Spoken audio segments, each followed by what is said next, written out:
The next picture is the full orthos by John Eves again. Not the highest res though, so we can't get super close, but still a good indication to show the front back. And it's interesting, if you look at the back shot, it looks, all the spikes look like talons or teeth. Like, that view is almost way more aggressive than the front view, which is very flat. Yeah, I can see that. Yeah, that's interesting. But it's a cool angle for the wings. It sort of comes out and then goes down. It's a very broad stroke sort of angle. Mm-hmm. And it almost looks like there's, well, from the top anyway. I know it's not true, but I mean, it looks like almost there's a detachable attack ship up there. Yeah. Like it could be anyway, with those extra wings there, which are actually guns. But I think it's fair to say those plated bits at the aft that come out, I think those are the warp engines, just because of how big they are and how armoured they are and how much they come out. I would say that is. Yeah, I'm looking at this. I think those glowing bits that you just talked about are both arboretum windows, are the actual like chiller grills on the warp nacelles, by the looks of it. Well, a lot of detail. Great looking authors. Well, that leads us to the next picture, which is the Johnny's Concept 4 when it does its death blossom, as I like to call it. Yeah. What do you think? I like it. It looks like a lionfish, like the card had in his ready room. All right. With all the little spikes off of it. Yeah. Kind of looks like a spider to me. Very spindly spider. Because it really changes the feel of the ship. It loses all that bulk feel and it makes it thin and yeah, I don't know. It's more like the Solar Sailor in terms of how spindly it feels. Yes, sir. And this is obviously based off the other picture he did, where it's not exact copies of the wing that are then splitting. It's distinct plates that go up, which is kind of interesting. Makes it feel a lot more unique than I think the full version. But yeah, I mean, I wouldn't want to face that. No, sir. Like you said, it's got that creepy spider vibe to it. You just I gotta get the hell out of here. And the weapon, what was the weapon actually called? It was green. Tetrion. No, Thaleron. Thaleron radiation. Thaleron radiation. Radiation. Thaleron. Yeah, and it was channeled through the points, which came out in a cool animation, and it would fire Thaleron particles at a planet and would annihilate everyone.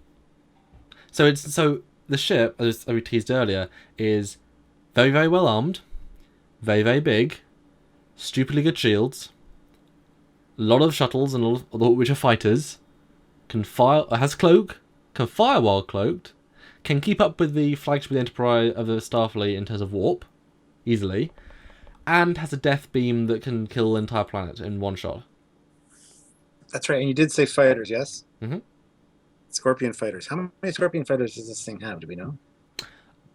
All we saw was a bay that was filled. I would say 100 at least, and that was one bay. That was like 2 floors. I mean, I would say 100. Yeah, they're very small little stinger craft, so like 2 people each. So yeah, this is definitely a formidable ship. Yeah, it's a one-ship armada that can do basically anything, and yet again, it's weird because again we had problems with these sorts of things with the Vengeance. Difference being with that, this is not just a Bird of Prey or a Valdor upscaled. It's a thought through different style of ship. The Vengeance is a bigger Connie with a hole in it and guns attached and big. And it's like, Starfleet doesn't do that. Ever. They get smaller with better vessels. That's why I said Prometheus is the strongest ship in Star Trek in terms of Federation, in terms of weapon power. And that's smaller than most of the other ships. Even their TOS dreadnoughts are barely larger than the Connies. Yeah. They don't upscale like dramatically. That's the word, dramatically. But I don't want to seem hypocritical for being okay with this. I think it's that fine line.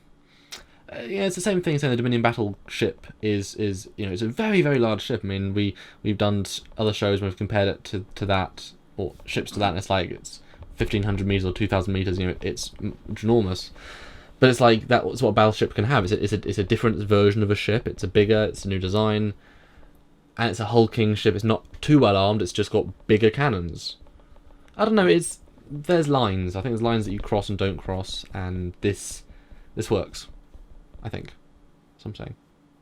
Yeah. I agree 100%. Plus, it's alien. It's something we haven't seen before.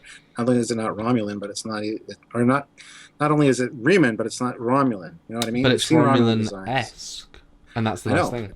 It's based on Romulan tech, but a little bit different. Well, let's move on to the next picture, and this is the shot of it from the movie with the wings deployed. Not as menacing looking as the last shot with the concept art. But it doesn't feel as spindly, I think. Because each blade is... as opposed to the previous shot, which is... Each of them was such a different shape. So it was like pieces individually being a weapon. This, it's like the thick wings are blades, and each blade is a conductor. Like, it's a different... It feels more cohesive to me now. And it doesn't go up as far. And it's less... It's also spidery, but it's more... a spider ready to attack, as opposed to just arms everywhere, if that makes sense. It feels more focused. Yeah. I think for menacing look, though, the concept art was much better. But if we go to the next picture, sorry, that's this is one from Star Trek Online, actually. And it kind of claims back that original concept art feel. Absolutely. Just with the odd shapes of the different fins there. It's really weird. I've never used a ship in Star Trek Online. Have you? I've fought them, and they've killed me many times. Because that beam is like a one-shot kill. Theron beam. I don't know. I don't like this one as much. Yeah, no. Doesn't feel as practical for some reason. I thought, well, at least include it because it's got that different look. Yeah, absolutely. Well, I mean, there's going to be variations. I mean, this could be a refit where they have different styles. I mean, maybe they realized, oh, okay, we can't have the blades that close to each other. They have to be quite far away. So that's a simple thing. And does this because I think the wingspan looks further down, more like the bird of prey. Do you think the bottom plate of the wings go down? Yeah, I would say so. Okay. So that's already. In the last picture, was the thing even fully deployed? I know it took a while to deploy in the movie. I don't think it was. So no, maybe it wasn't. Yeah, it wasn't fully outstretched, anyways. But the next photo is the fan orthos we tend to look at with an all right model, bit too grey, but it has some details for us, so we'll see. Commissioned 2378, remains service until 2378. Battleship, length 890 meters. That sounds not big enough. No, it doesn't. Well, maybe, because of the Sovereign 625, I believe. No, that could be about right. Yeah. Now that you said that, yeah. And plus, it was, I forget what I said, it's in feet wise, but yeah, I think it works out to be that. Yeah. 52 heavy disruptor cannons. And 27 S3? S3 photon torpedo launchers. And the 1 Theron radiation emitter. Primary and secondary shields. Yep, you got that sense in the movie. 9cm high density armor. So they've got a blade of armor as well. Yeah, capable of matching the top speed of the Sovereign. Helpful. Interesting. 52 disruptors. I mean, disruptors are they're equivalent of phasers. Although, I mean, probably say that though is that disruptors. They're not, though. Well, they are in terms of that's the standard. Ships, use the phased weapons to take out the shields and the torpedoes to hit hull damage. That's conventionally what they're for. So it's the equivalent. A disruptor cannon. Yeah. The interesting thing though is that you say 52, and that sounds like a lot, and it is a lot, but the phaser bank of a D is a ring, but that ring itself is made of phaser emitters. It's not one long emitter; it's multiple emitters that are spread. If you watched our Galaxy class episode, it's like 200 some odd emitters. Yes. To make up the ring. So it's 18 phaser banks, but they're made up of things. That's why like Connie has phaser ball turrets, which are each individual turrets. So it's not it's a different style of weapon. It's just because it's a high number. Yeah.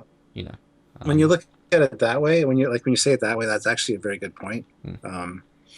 Yeah, comparing it to the Galaxy class. Yeah, I like that. Because same thing. These weapons are B front, whereas a phaser turret, well, phaser emitter is like, and any degree on this entire angle you can shoot. Whereas if you're not facing forward, I know there are other. I know there are. They do have a side and around weapons. There are other turrets. It's not just exclusively front, but the front weapons are, set. Well, it didn't. If I just obviously in the movie it forces it out of warp by damaging it so it can't be at warp. I'm assuming, just to get over the fact that you can't normally fire torpedoes at warp, that it's disrupt phasers. I'm assuming it's firing torpedoes then, because they don't really differentiate effect-wise between the torpedoes and the phaser disruptors. It's a good question. I would say, yeah, probably torpedoes. I mean, that would make sense. I mean, I need to rewatch it now. Why do you do that? Watch in high def. It's good in high def. And the next photo, which is the last photo, which is the one of it outside Remus. Well, Romulus and Remus. The oddly purple-looking Romulus. And yeah, I think we've talked about this more than I thought we were going to talk about. It's got a lot going for it. But one last question, though. When you watched the movie the first time, and I remember watching it, and I remember not being overly impressed for multiple reasons. Well, I did thought the space battle was great. I thought that was great. Yep. When they brought out, even though it was in the first scene of the movie, when they brought out this new Thaleron cannon, the other final Doomsday gun, how did you feel about, beyond the power of its current ship, you have Doomsday gun? What did you think about that? I thought, right, they had to go there. Okay.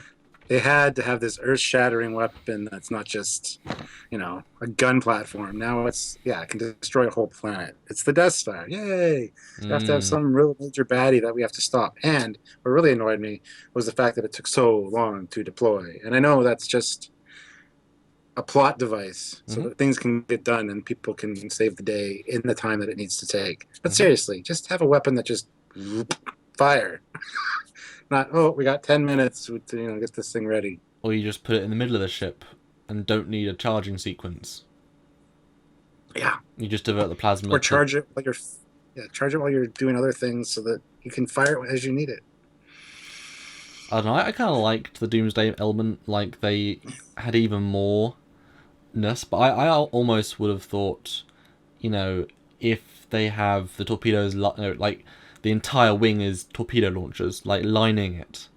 So rather than it being a Doomsday machine, if it could come in, fire this plethora of torpedoes, like that's even more threatening to me than one overall weapon, because then you can go into a fleet. Because imagine if instead of, we're going to go destroy Earth, imagine if they'd said, we're going to go to where the Federation fleet is, and just destroy every single ship.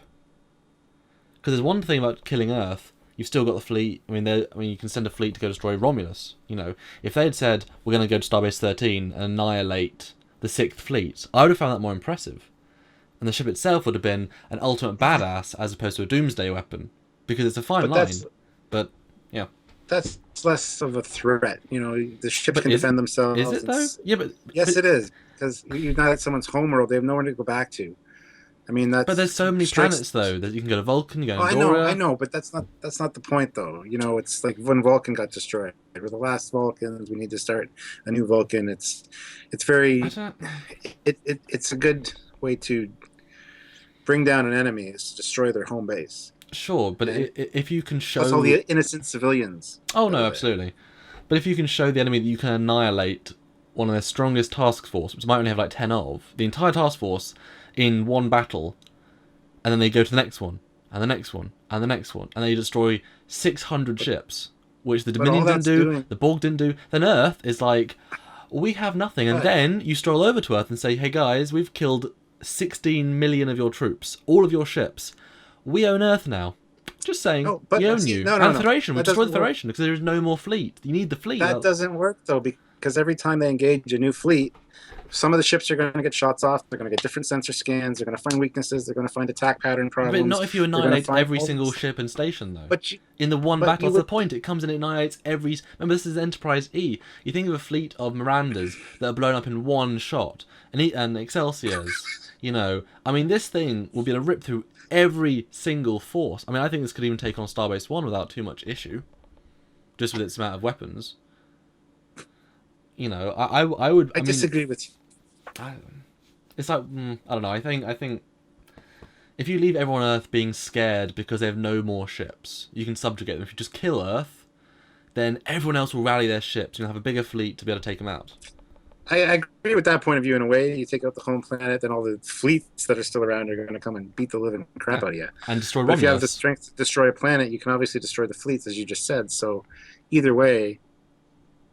I think it's more of a threat to aim for the civilian targets, aim for the village that has the women and children in it, and you know that wipe them out makes you look merciless and evil. That's what they were going for, not taking out the warriors. You know, who cares? That's just battle. Yeah, that's what they're there. No, it's slaughter though. It would be you know, pigs to a slaughter. If you know, Cisco, they lost the 10th Fleet in DS9. Cisco's like, yes, but we'll go get them. And the Federation people were fine on Earth. They didn't really, you know, they weren't scared. If Earth news and says we've lost all of our fleets, they're all going to be frightened. Whereas the battle people, they aren't frightened. So, you know, you want to go kill the troops to then be able to. That's if I was a merciless dictator with an awesomely powerful warship, I would just defeat everyone. I mean, I would save Kronos for last and just destroy every single fleet and station. You know, destroy the entire neutral zone bases.